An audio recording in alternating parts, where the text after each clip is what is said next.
Hi, I'm Debra, business owner and mom to Gen Z kids on a mission to make sure they get hired and become financially independent as soon as possible. If you're a parent wanting to get your kids hired or a new job seeker desperately trying to get hired, this show is for you, and I am so glad you're here. Okay, hi everybody. Welcome back to the show. Thank you so much for your patience. Man, last week, that plague hit us hard. It was brutal. I'm so glad it's over, and I apologize for the lapse in recording. And now, as you know, these are not done far in advance. I'd love to get to that point where I'm recording far in advance, but the main reason I don't do that is because things come up as I'm doing things throughout the week that I find to be relevant or timing, or just they're on the front of my brain, and so I want to talk about them right away. So for now, since I'm a one-woman show, that is how I'm doing it. So anyway, so glad to be back. Today's show, I want to talk specifically about persistence. Now, this is something that is near and dear to my heart because I believe that it is one of the most important traits ever, period. I think it's more valuable than being the smartest person in the room because a persistent person is always going to get noticed. They just are. So there is a saying that says, fortune favors the bold, which essentially means being brave and taking risks can make you successful. And I cannot agree enough. I wholeheartedly agree with this philosophy. And new job seekers often recoil when I talk about the importance of persistence. I get a lot of pushback. They insist it's annoying, it's unwelcomed, and they basically assume that once they've applied somewhere, that their work is done. And the opposite of this is true because yet again, this is another example where so few people take the time for the next steps. And the next steps are mission critical. That hiring manager has their work cut out for them. It's a nightmare. It's just a sea of applicants. I have done this type of hiring, and I am here to tell you it is a nightmare. You just sift through one resume after another, and it's even the ones that go through ATS scanners. I'm telling you, there's always several that they somehow weasel their way past. And I'm always surprised because I get them and I'll go, God, this is junk. How did this even make it through the scanner? But my point is that the onus is still on the human being to review that resume and go, okay, is this a worthy person that I want to set aside and potentially call for an interview? And I cannot tell you how valuable it is for somebody to take the time to research who that hiring manager is in that position and follow up with an email. Amazing. Because think about it, if you're going through hundreds of resumes and you get an email that's well scripted and well written, and they are introducing themselves and saying, hey, I applied, here's a copy of my resume again for your reference, I'm super interested, and perhaps they even happen to be savvy enough to drop a little nugget of something about the company in there that they've researched, that is resume gold. So those things just really go the distance in getting you noticed and potentially getting you hired. Okay, so now let's address the elephant in the room, the fear of being annoying. I hear this from my kids all the time. Mom, I don't want to do that because it's so annoying. I already sent my resume in, or I already applied. And I'm here to tell you that if you've ever started a draft email debating whether hitting send would make you seem pushy, not at all the case. I want you to remember, persistence isn't annoying. It's professional.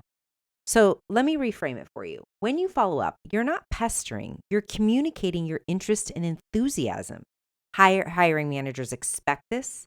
In fact, many of them appreciate it because it truly helps them filter candidates who are genuinely excited about the role from those who are just going through the motions.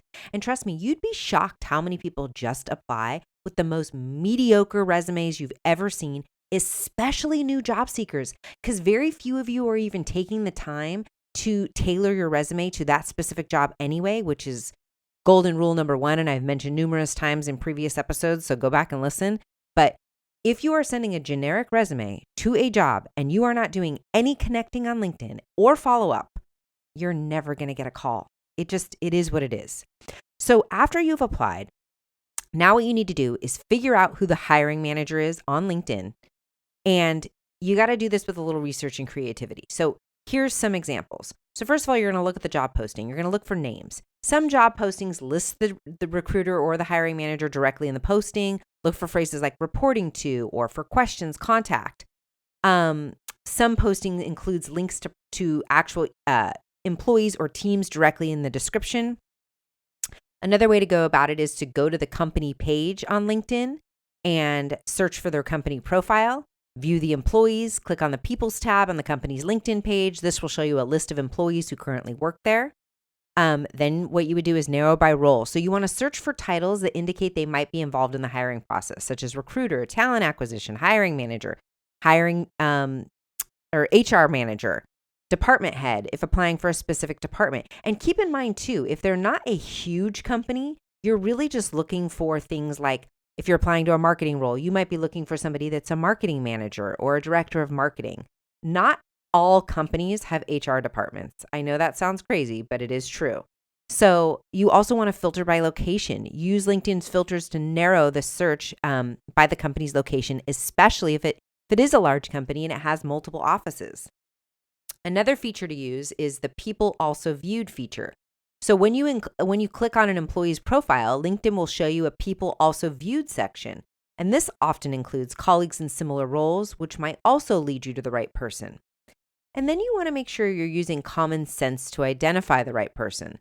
So look for someone that has a title that matches the department you're applying to. So again, if you are applying to a software engineering role, you want to look for the engineering manager or the director of engineering. For a sales role, sales manager or head of sales. Because even if HR is involved, those people are going to be involved in hiring and the decision-making process at some point in the process period. So once you find who those people are, if LinkedIn shows the connect button, then you want to click connect with a personal note. So you might want to say something like, "Hi, Debra. I recently applied for the sales and marketing position at First Dressed and would love to connect. I'm really inspired by everything that you do to teach Gen Z how to stand out in a competitive job market, and I am so excited about the opportunity to contribute to that role.